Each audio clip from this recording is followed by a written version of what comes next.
Olá, eu sou a professora Marcione Oliveira, eu sou graduada em Geografia, pós-graduada em Meio Ambiente e Desenvolvimento Regional, Geoprocessamento e Educação à Distância. Também sou mestranda em Geografia pela Unimontes. Espero realizar um trabalho de efetiva aprendizagem. Contem comigo para orientações, esclarecimentos de dúvidas e demais assuntos relacionados à disciplina Hidrologia.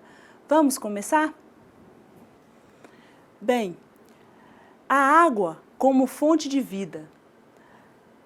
A água é um recurso renovável e sua importância para o homem pode ser avaliada pelos múltiplos usos que se destina.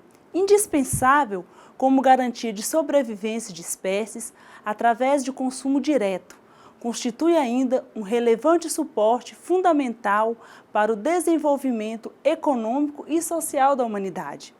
Mas, infelizmente, mais de 1 bilhão de pessoas não têm acesso adequado e um preço acessível para o consumo da água potável no planeta.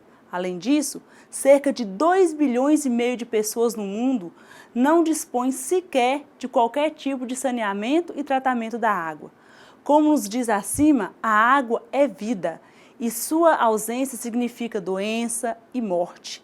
Assim, os governos, a comunidade internacional, em especial a Organização das Nações Unidas e as diversas organizações da sociedade civil, são responsáveis por buscar soluções, medidas para solucionar ou, ao menos, amenizar este grave problema mundial. É a partir dessa premissa de um mundo mais sustentável e mais igualitário em termos de acesso e consumo dos recursos naturais que essa disciplina foi elaborada, com especial enfoque sobre as dinâmicas e as reflexões acerca do uso do nosso maior bem, a água. A água como fonte de vida, os geossistemas e a hidrosfera. O nosso planeta é formado a partir de interações entre o solo, o ar e a água, que compõem o que se chama de geossistema. Este é formado pelas 3 esferas, ou geosferas, que fazem parte dessa complexa interação de elementos e fatores físicos e naturais do planeta, que são a litosfera, a atmosfera e a hidrosfera. A litosfera corresponde à camada rochosa do nosso planeta, incluindo o solo, as rochas e todo o material tectônico existente da crosta ao núcleo. Já a atmosfera corresponde à porção gasosa deste sistema, incluindo as nuvens, o ar que respiramos e todos os mecanismos associados ao clima, tais como as chuvas, as geadas, os tornados e etc. E a hidrosfera, da qual trataremos com maior profundidade para o estudo da hidrologia.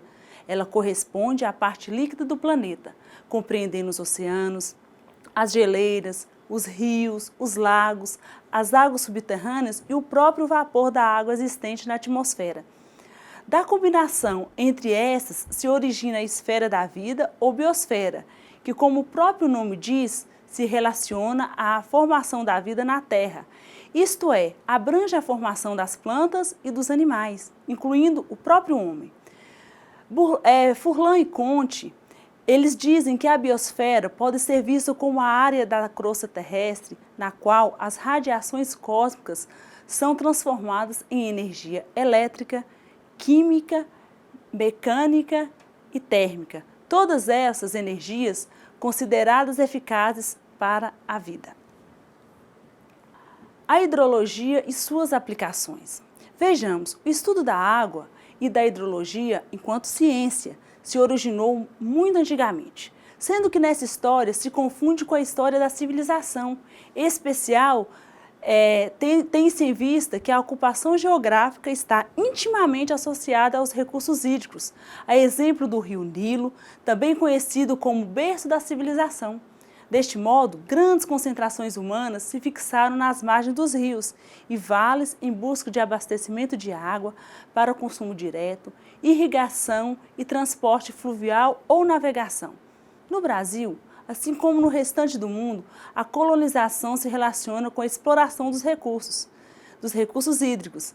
A delimitação geográfica brasileira ficou definida através da ocupação das bandeiras que utilizavam as principais vias fluviais para o seu deslocamento, a exemplo do Rio São Francisco, denominado como o Rio da Integração Nacional, justamente por facilitar a penetração e a ocupação dos bandeirantes ao interior do país. De acordo com a Universidade de Ciência e Tecnologia, a hidrologia é atualmente uma ciência básica que aborda a água no planeta, segundo sua ocorrência, circulação e distribuição, bem como suas propriedades físico-químicas e sua relação com o meio ambiente, incluindo a própria vida. Logo, o conhecimento da hidrologia é de suma relevância para a solução dos problemas que dizem respeito à vida e à organização territorial das sociedades. A hidrologia pode ser considerada ainda como um capítulo da física da Terra e, portanto, está intimamente associada à meteorologia, à climatologia, à geografia física, à geologia, à oceanografia, entre outros ramos das ciências, na medida em que aborda o estudo da relação dos fenômenos hidrológicos com a vida e as atividades antrópicas. Também se relaciona com a agronomia, com a pedologia e mecânica dos solos, hidráulica e a ecologia. Deste modo, a hidrologia é imprescindível para diversos setores de atuação profissional, abrangendo desde engenheiros, agrônomos, ecologistas, geógrafos e demais profissionais ligados ao ramo das ciências naturais. Os diversos ramos da aplicação da geologia, eles podem ser destacados nessas imagens, tanto para a meteorologia quanto para a climatologia. O estudo da atmosfera é essencial e se encontra diretamente relacionado ao ciclo. Através de movimentos contíguos, a água é transferida de um lugar a outro do planeta. Tal processo, movido pela energia solar ou pela gravidade, é conhecido como ciclo hidrológico ou ciclo da água, como a gente pode ver aqui na imagem. O vapor da água presente na atmosfera se precipita sobre os rios ou sobre os continentes e constantemente é devolvida para a atmosfera por meio da evaporação e da evapotranspiração, em que a cobertura vegetal perde água na forma de vapor para a atmosfera. A parte que se precipita pode escoar superficialmente ou se infiltrar no solo e atingir o lençol freático. É assim, o ciclo hidrológico natural se completa quando a água regressa ao oceano por meio dos rios e da chuva. O ciclo hidrológico, é importante destacar que essa movimentação da água pode ocorrer em alguns segundos ou perdurar durante milhares de anos. A permanência em cada reservatório também é importante. É bastante variada, sendo que, em média, a água pode permanecer até 10 dias na atmosfera sob a forma de nuvens ou em até 37 mil anos nos oceanos, enquanto as águas correntes, a exemplo dos rios, se renovam em até 16 dias. As águas contidas nas geleiras, nas calotas polares e também nos reservatórios subterrâneos, por sua vez, podem levar milhares de anos para se renovar.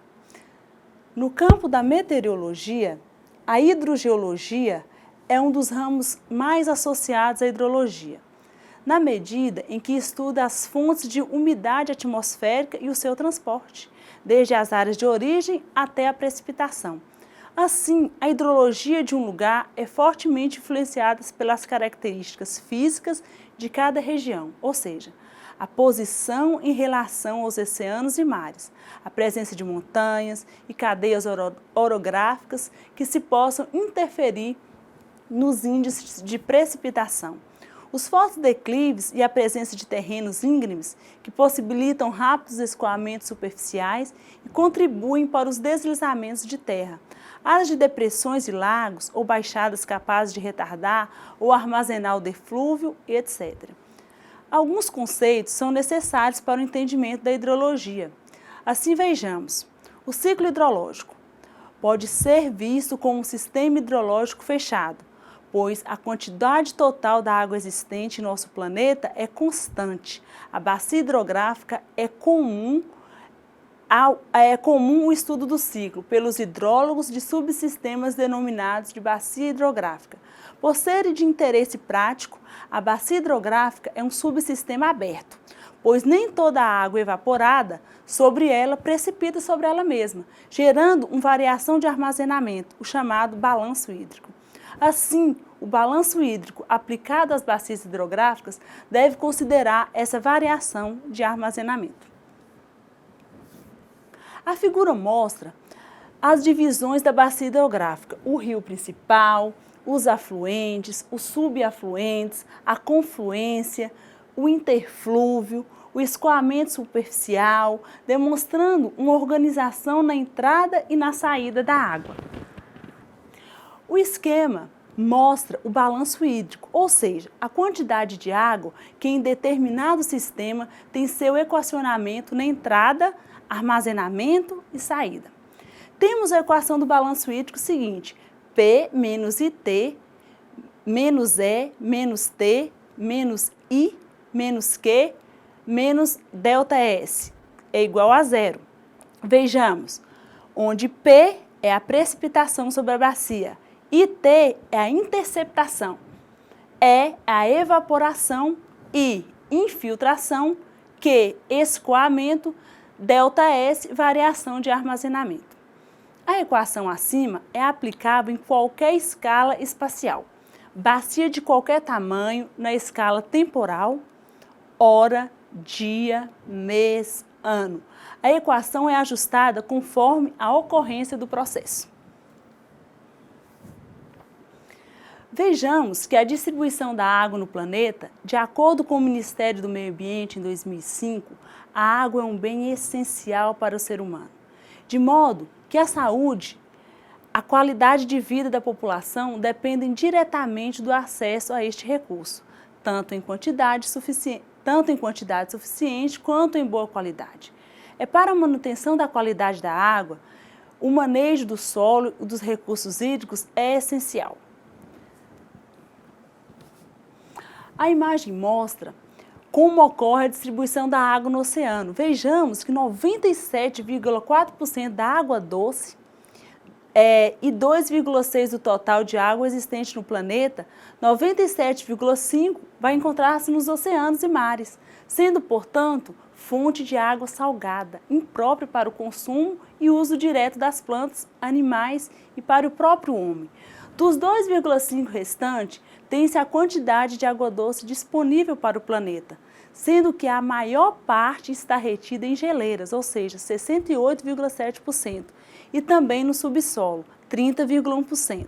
Uma pequena parcela de 0,8% da água doce constitui ainda permafrost e apenas 0,4% da água doce existente no planeta encontra-se na superfície e na atmosfera. Ao todo, a água potável disponível na Terra equivale a cerca de 12.500 km³, destacando-se o uso industrial, agrícola e doméstico. As reservas mundiais chegam a 18.800 m³ por pessoa por ano. No final do século XX, as reservas se reduziram a 7.300 m³ e as previsões para 2025 não são nada animadoras, podendo atingir média de 4.800 m³ por pessoa ao ano. Isso é alarmante. É importante destacar que a agricultura é a que mais utiliza recursos hídricos, em especial para a irrigação dos cultivos e com o crescimento populacional, o aumento da produção agrícola é inevitável. Nos países em desenvolvimento, como o Brasil, a agricultura absorve mais de 80% da água consumida no país.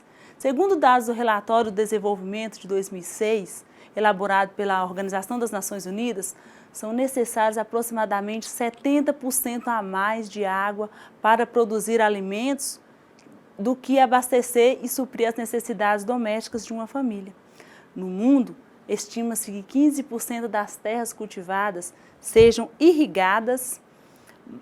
Países como a China, Israel e Paquistão dependem da agricultura irrigada para produzir a maior parte de seus alimentos.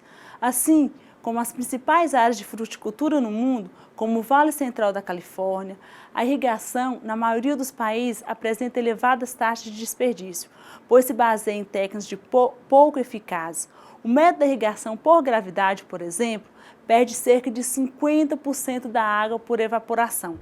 E embora diversas áreas urbanas apresentem problemas de abastecimento e as necessidades de consumo doméstico sejam insuficientes em diversos lugares, a agricultura também sofrerá fortes impactos em casos de escassez hídrica.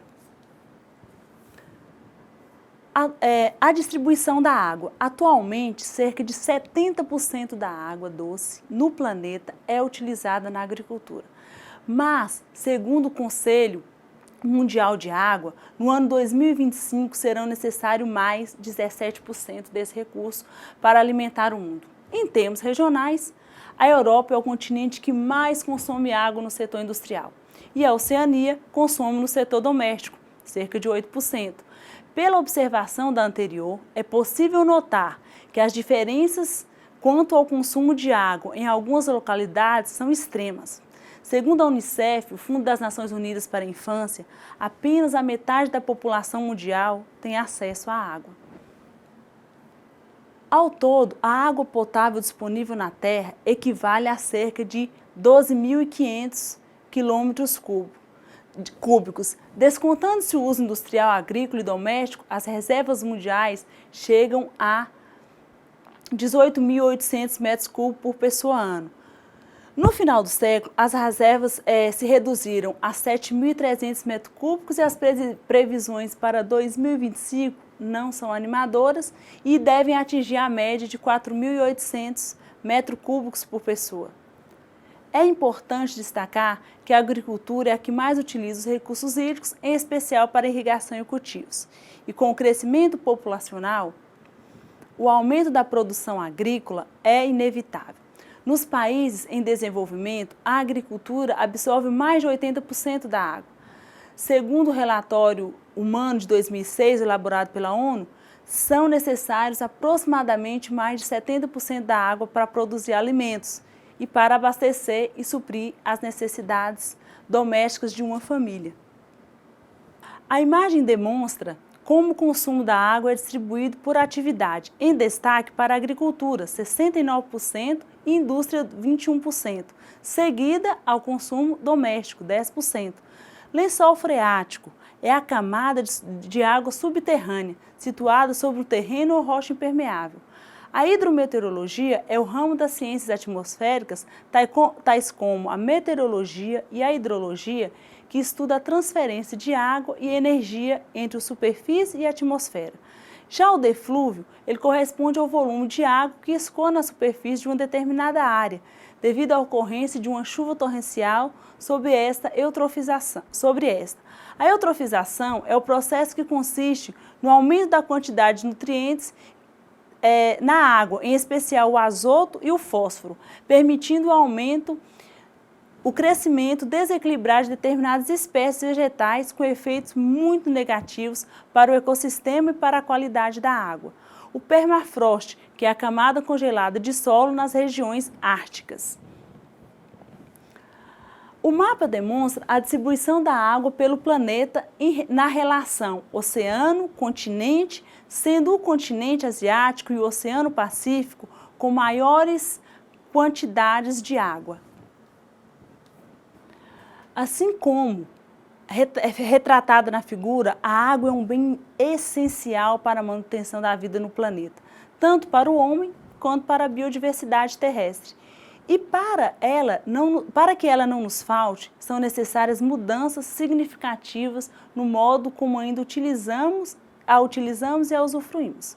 Desperdiçar água é como abrir mão da sua própria sobrevivência e também de todos os outros seres do planeta. Pense nisso.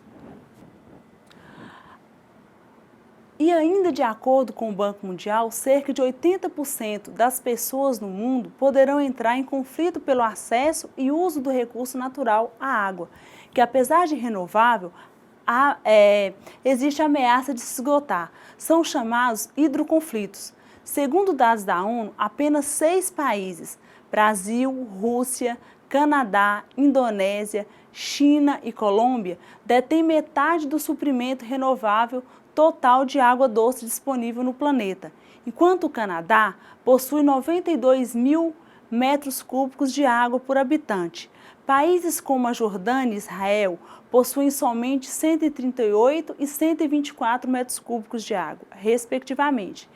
Apesar da aparente abundância, mesmo dentro do nosso país, a distribuição de água também se torna desigual. Quando se compara regionalmente, apesar da grande riqueza hídrica, o país apresenta áreas secas e semiáridas. A exemplo do Nordeste, região mais pobre e dependente de recursos hídricos do Brasil, outros importantes exemplos são a China, que abriga aproximadamente 21% da população mundial do planeta. Da água doce disponível, 7% da água doce disponível, ou seja, caracteriza-se por uma combinação caótica entre regiões muito povoadas e escassez de água.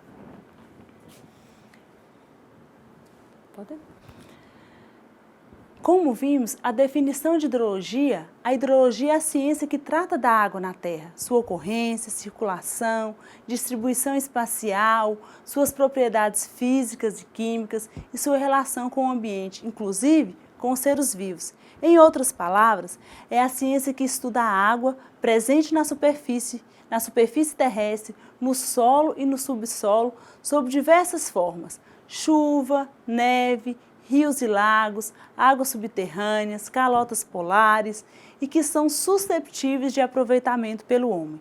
Tal ciência também abrange a movimentação dessas massas de água, que, num fluxo contínuo, deslocam-se de um lugar ao outro, facilitando seu uso, mas agora, porém, pode provocar grandes dificuldades e prejuízos às atividades antrópicas. De um modo simplificado, pode-se dizer que a hidrologia busca responder o que acontece com a água da chuva e quais são seus impactos para a natureza e para as sociedades. E para isso, ela se baseia em conhecimentos de hidráulica, física e estatística. O que é água? O que é água? A água é a substância mais presente na superfície do planeta Terra, cobrindo mais de 70% do globo. O próprio corpo humano é composto por água. Vejamos, mais ou menos na mesma proporção. Nos alimentos, essa proporção é ainda maior. A exemplo de um tomate que é composto por mais de 90% de água, todas as formas de vida conhecidas necessitam da água para sobreviver, tanto plantas e animais e o próprio homem. A água possui características incomuns e também é a única substância na Terra naturalmente presente nos 3 estados da matéria, ou seja, encontra-se naturalmente sobre as formas líquida, sólida e gasosa. Conceituando. Alguns conceitos são importantes para a compreensão da dinâmica hidrológica. Vejamos, as atividades antrópicas, atividades relacionadas com as mudanças provocadas pelo homem, a natureza, tais como a poluição, a construção de pontes, cidades industriais e etc. Hidráulica, ela corresponde a uma parte da física que se dedica a estudar o comportamento dos líquidos em movimentos e em repouso, sendo também responsável pelo conhecimento das leis que regem o transporte, a conversão de energia, a regulagem e o controle do fluxo, agindo suas variáveis, pressão, vazão, temperatura, viscosidade, etc. O calor latente, que é a grandeza física relacionada à quantidade de calor que uma unidade de massa de determinada substância deve receber ou ceder para mudar de fase, ou seja, para passar do sólido para o líquido, do líquido para o gasoso e vice-versa. Temos também a tensão superficial, que corresponde a uma camada que se forma na superfície do líquido que faz com que sua superfície se comporte como uma membrana elástica e que não deixa o objeto perfurá-la ou se afundar. De acordo com Collison e Tassi, os usos da água são normalmente classificados em usos consultivos e não consultivos. Usos consultivos alteram substancialmente a quantidade de água disponível para outros usuários, como, por exemplo, o uso da água para irrigação é um uso consultivo, porque apenas uma pequena parte da água aplicada na lavoura retorna na forma de escoamento. Usos não consultivos alteram um pouco a quantidade da água, mas podem alterar sua qualidade. Como exemplo, podem ser citados o uso da água para a geração de energia hidrelétrica, uma vez que a água é utilizada para movimentar as turbinas de uma usina hidrelétrica, porém sem alterar suas quantidades. Vejamos os principais usos da água. Os usos múltiplos da água nós temos para o abastecimento humano. O homem depende da água para sua sobrevivência. Logo, ele utiliza a água diretamente como bebida durante o preparo dos alimentos, na higiene pessoal e para lavar roupas, utensílios domésticos. Para o abastecimento industrial, o uso industrial está relacionado aos processos de fabricação, ao uso no produto final, a processos de refrigeração, a produção de vapor e limpeza. A irrigação. A irrigação é a atividade que mais utiliza e consome água no mundo. Em termos quantitativos, ela é utilizada para obter melhor produtividade e para que a atividade agrícola esteja menos sujeita aos riscos climáticos, garantindo a manutenção das atividades agrícolas. Na navegação, a navegação é um uso não consultivo, o que é bastante utilizado para o transporte de pessoas e produtos, além de ser uma opção de transporte menos poluente. A assimilação e transporte de poluentes, os corpos de água são utilizados para transportar e assimilar os despejos neles, lançados como esgoto doméstico e industrial. Já a recreação corresponde a um uso não consultivo, que pode ser realizado no próprio curso d'água, em especial voltado para o lazer e para a prática de esportes aquáticos ou náuticos. Geração de energia. A água é utilizada para a geração de energia a partir de usinas hidrelétricas, que se aproveitam a energia potencial existente quando a água passa por um determinado terreno.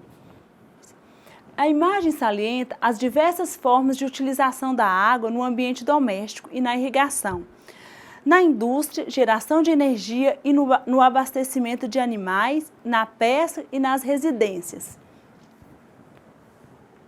Alguns conceitos para compreender a hidrologia. A hidrometeorologia é um estudo dos problemas intermediários ou que afetam os campos da hidrologia e da meteorologia. A limnologia é um conceito, é o estudo dos lagos e da relação dos seres aquíferos com o sistema. A criologia corresponde ao estudo dos assuntos relacionados com a neve e o gelo. Potamologia ou fluviologia corresponde aos estudos das correntes superficiais, incluindo a dinâmica dos cursos dos rios. A geohidrologia abrange os estudos das águas subterrâneas, incluindo os aquíferos e lençóis freáticos.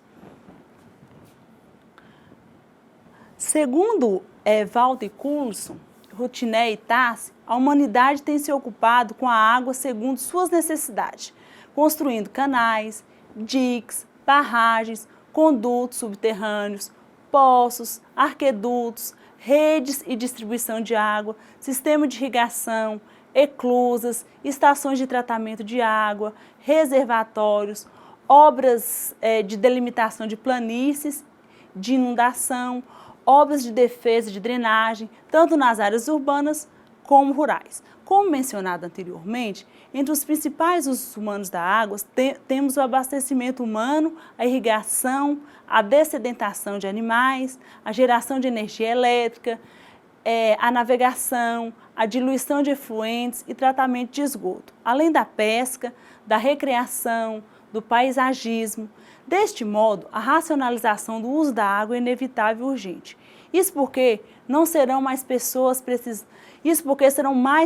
precisando de mais alimentos e serviços na agricultura, que, como vimos, é a atividade que mais consome e desperdiça água no mundo.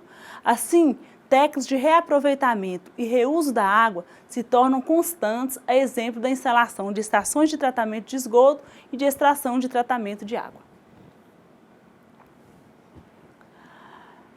A imagem da ETA, Estação de Tratamento de Água, e da ET salientam a necessidade de tratamento da água. Com o crescimento populacional, há também o aumento da demanda por recursos energéticos e de seu consumo, seja a alimentação, a higiene, a limpeza, o transporte fluvial ou a geração de energia através da força hidráulica, entre outros. Este cenário se torna ainda mais caótico a partir da intensificação do processo de ocupação urbana. Nas grandes cidades e metrópoles, visto que são diversas pessoas que direcionam e se aglomeram nas capitais em busca de melhores oportunidades de emprego, de condições de vida. Isto é, são mais pessoas que necessitam tomar banho e fazer sua higiene pessoal, beber água, utilizar produtos industriais e energia elétrica e assim por diante. No Brasil, a geração de energia elétrica é apenas um dos usos da água, mas sua importância é muito grande, chegando a influenciar significativamente as estimativas do valor associado à água. E neste caso, quanto mais caro o recurso, menor e mais difícil é o seu acesso. É neste contexto, o Brasil necessita repensar a maneira como usufrui este recurso, buscando utilizá-lo de forma sustentável e equilibrada, passando a considerá-lo como um bem finito e limitado, apesar de abundante na atualidade. A imagem demonstra grandes obras de barragem, represas e açudes possibilitam a retenção da água, o abastecimento de cidades, a produção de energia ou a regularização dos canais fluviais. Diques foram construídos visando manter secas em algumas porções da terra. No entanto, todo esse avanço tecnológico muitas vezes contribui para a degradação dos corpos hídricos. Soluções tecnológicas mais inovadoras surgiram com o aumento do preço da água. As indústrias buscaram compensar esse aumento com o tratamento de águas, utilizando tecnologias de reciclagem. A exemplo de reciclagem, nós temos a osmose reversa e a dessalinização. A osmose reversa é um processo de separação e depuração da água em que esta é pressionada através de uma membrana que retém impurezas. Já a dessalinização consiste na extração do sal da água do mar. Essa técnica é bastante utilizada por países que sofrem escassez hídricas, a exemplo de Israel, região do Oriente Médio. Todavia, tal técnica exige elevados custos energéticos e, em alguns casos, também dispendiosos investimentos financeiros. Israel é um dos maiores utilizadores da dessalinização e consegue obter água para consumo a custos viáveis. Países como os Estados Unidos, a China, a Espanha e diversos outros do Oriente Médio também têm adotado com êxito a implementação dessa tecnologia. Outra tecnologia bastante aceita é a reutilização das águas residuais, em que os detritos são separados e devidamente tratados após serem devolvidas para os cursos fluviais, canais de irrigação, uso industrial ou mesmo para o reabastecimento de aquíferos. Em resumo, nesta aula, nós abordamos: a água possui uma importância para o homem, constituindo como um recurso essencial e indispensável para a sobrevivência das espécies. Ela possui múltiplos usos, além do consumo direto, constitui um relevante suporte para o desenvolvimento econômico e social da humanidade, tais como as hidrovias, as hidrelétricas e sistema de irrigação agrícola. Geossistema terrestre se forma a partir de interações entre o solo, o ar e a água, a litosfera, a atmosfera e a hidrosfera, respectivamente, e que juntos se originam a vida e a biodiversidade, a biosfera. A hidrosfera, em especial, corresponde à parte líquida do planeta, compreendendo oceanos, geleiras, rios, lagos, águas subterrâneas e o vapor d'água presente na atmosfera. A hidrologia possui origem muito antiga, associada à ocupação das primeiras civilizações das primeiras civilizações próximas aos cursos dos rios. Essa inclui uma ciência básica que aborda a água no planeta, segundo sua ocorrência, circulação e distribuição, bem como suas propriedades físico-químicas e sua relação com o meio ambiente, incluindo a própria vida. Ela é imprescindível para os diversos setores da atuação profissional, abrangendo desde engenheiros, agrônomos, ecologistas, geógrafos e demais profissionais ligados ao ramo das ciências naturais, sendo fundamental para a solução dos problemas que dizem respeito à vida e à organização territorial das sociedades. A saúde e a qualidade de vida das populações dependem diretamente do acesso à água, tanto em quantidade suficiente quanto em boa qualidade. Para isso, a manutenção e o manejo correto dos solos são essenciais. Caso contrário, pode desencadear processos maléficos para o homem e para o meio ambiente. É exemplo da eutrofização de lagos e reservatórios. Mas, infelizmente, apesar de abundante no planeta, este recurso encontra-se mal distribuído e a relação quantidade de água doce disponível 97,5% encontra-se nos mares e oceanos e somente 2,5% restantes representam a quantidade de água doce disponível no planeta, estando em maior parte retida nas geleiras e no subsolo. No Brasil, apesar da aparente abundância, existe a má distribuição da água, também é evidente em termos regionais, exemplo do semiárido nordestino. O setor agrícola é o que mais utiliza os recursos hídricos, em especial para a irrigação dos cultivos, e com o crescimento populacional, a demanda por água pode aumentar ainda mais, de modo que com o Conselho Mundial de Água em 2025, será necessário mais de 17% desse recurso para alimentar todo o mundo. E ainda, no futuro, cerca de 80% de pessoas poderão entrar em conflito pelo acesso e uso da água, os chamados hidroconflitos. Conforme dados do Banco Mundial, é importante destacar que, apesar de todo o desenvolvimento tecnológico voltado para o transporte e tratamento da água, também cresce a capacidade humana para consumir, desperdiçar e poluir este recurso natural, que apesar de renovável, pode se esgotar, e para que ela não nos falte, são necessárias algumas mudanças significativas no mundo. No modo como ainda a utilizamos e a usufruímos. Pois bem, vejamos. Eu gostaria que vocês refletissem sobre essas duas questões. Como o ciclo hidrológico pode ser alterado em uma bacia e estado naturais? Quais são as interferências? E depois, quais as etapas do ciclo hidrológico são afetadas pela urbanização?